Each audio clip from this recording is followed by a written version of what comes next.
Yes, sanibonani. Njani mafethu niyaphila? Let's hope niyaphila. Mfowethu Mkhonzo nibingelela today kuyi-30 zaka June 2026. Siyabonga kakhulu ngokuthi nibe khona la. Ake ngiqale nje ngako ukubonga onke ama-new subscribers la ku-YouTube na onke ama-new followers lapha ku-TikTok. Ngithi thank you so much guys for supporting this channel. Bese ngicela ngokukhethekile ama-viewers ale channel angaka-subscribe, please do subscribe. It's free of charge. Please do press subscribe and join this channel ngokugcwele. Ngiyabonga. Sasibuye machine la Mkhondo.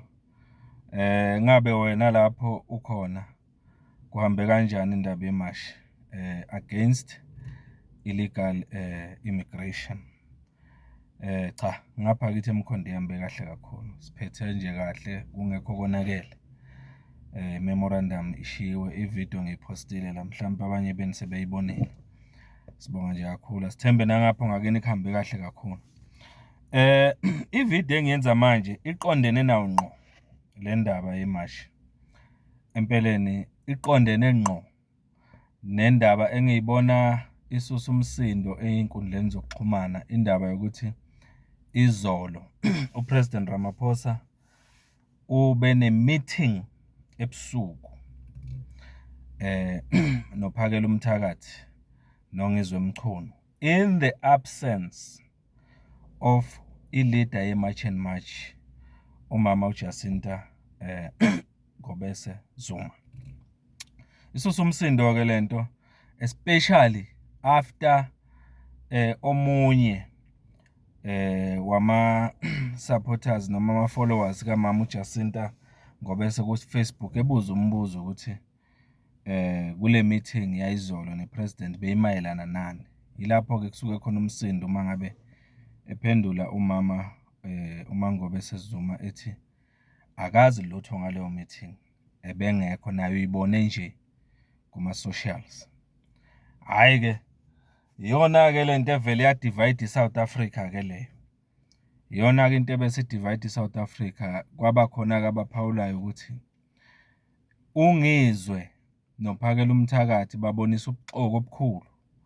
Kwaba khona abathi uNgizwe noPhakela uMthakathi babonisa ubuxoko obukhulu, futhi babonise ukumedelela nokumbukela phansi umama uJacinta ngokuthi bangamema ayoba yipart of that meeting. Kube khona ke abathi hayi i-meeting lena kungenzeka kube nesizathu ekumele basichaze oPhakela noNgizwe ukuthi kwenzeke kanjani. Mhlawumbe it was an emergency and everything. So kune division nje khona njengamanje kuma citizens ukuthi what was that meeting all about ebusuku kangaka. And manje the big question ekhona la ukuthi i-meeting ebekhona phakathi kaPresident Ramaphosa noPhakela uMthakathi noNgizwe, i-communication ihambe kanjani ukuthi iyofika kulama leaders awu2 alamamashi. Kodwa leyo communication yangafika komunye wabo oyi-leader ye-March and March. Kuze kanjani ukuthi uNgizwe kube uyena othola i-invitation yokuthi ayomitha nopresident? Kuze kanjani ukuthi uPhakela uMthakathi kube uyena othola i-invitation yokuthi ayomitha nopresident, kodwa umama uJacinta Ngobese Zuma wangayithola leyo invitation? That's the big question njengamanje edivide iSouth Africa. So ke mina njengomfoka Mkhonza as usual ngiqhamuke naloko engikubiza ngesolution esimene esifana nalesi, ukuthi angikholelwa ukuthi njengamanje iSouth Africa kumele ibe emotional noma ibe sentimental nalamatemu ngalolu daba lolu, especially esimene esifana nalesi. Ngoba for example ngiye ngezwe namhlanje uPhakela uMthakathi u-emotional ngale ndaba, imthintile naye kakhulu ngoba uze waphawula ngayo uma ekhuluma namhlanje nama-marchers la khona echazile ukuthi izathu esikhulu sokuthi yena angahlali eseduze nomama Ngobese Zuma ngoba umama Ngobese Zuma is someone's wife, ngeke vele abe naye yonke indawo lapho ehamba khona. Kodwa wayesesho futhi nokuthi-ke kuzoba khona isithangami sabeyindaba kusasa, lokho sikubiza nge-press briefing, la bazobe bechaza khona ukuthi kahle kahle eGoli basebenze kanjani, kuhambe kanjani. Ilapho-ke kuzovela khona ama-details ngale ndaba ye-meeting no-president ukuthi kuhambe kanjani. Kodwa wayese ekuveza kancane uPhakela ukuthi uthole i-call yena ebehamba eqhamuka eGoli ebheka kwaZulu e-KZN.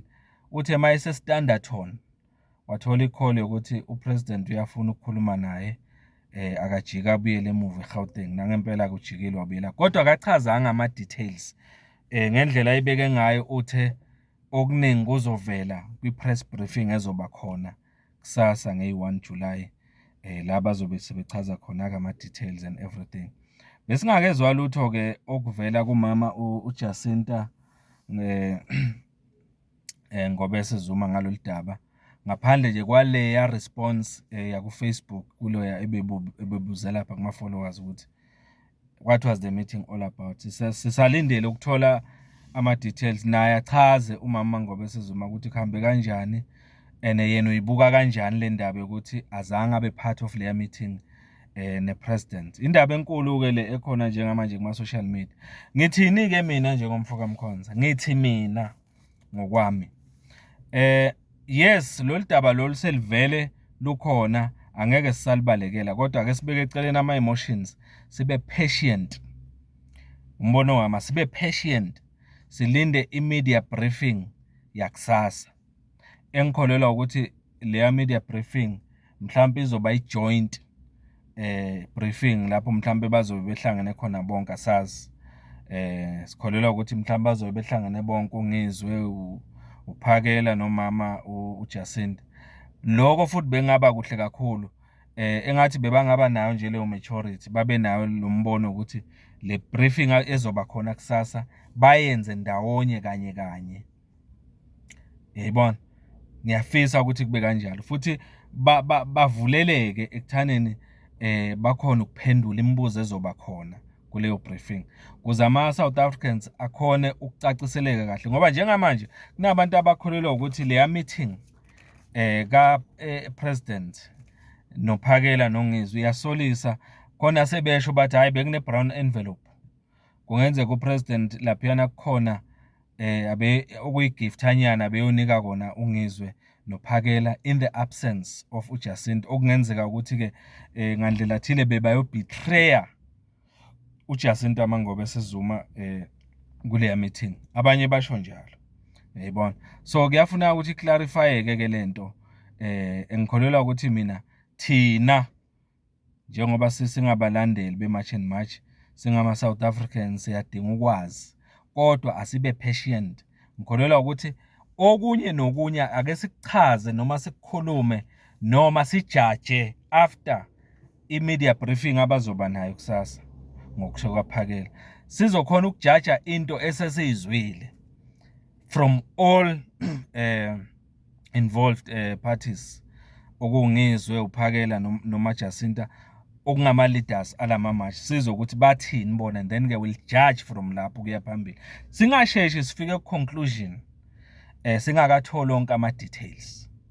Uma kuwukuthi iyafika nakubo abaholi balama-march, uNgizwe, uPhakela noma Jacinta Ngobese, mina njengomfoka Mkhonza bengingabeluleka ukuthi namhlanje njengoba iphelile le march yange-30 June, abahlangane today, abamithe today, balidingide lolu daba bo-3 lolu lwale meeting no-president, balidingide bafike esivumelwaneni okuwukuthi kusasa mangabe benza le press briefing kube ukuthi bazoyenza le press briefing be-united, bezokhuluma one voice. Yebo, intatheli zizovulelwa amathuba okuthi babuze imibuzo and everything, but whatever ezovela noma ezotranspire kuleyo media briefing kube ukuthi yinto ezobe kuwukuthi bona sebayidiscussile before, bavumelana ngezwe elilodwa ngayo ukuthi uma bekhuluma kusasa bakhuluma ini. Akufanele bavumele lento njengale ukuthi ba-divide.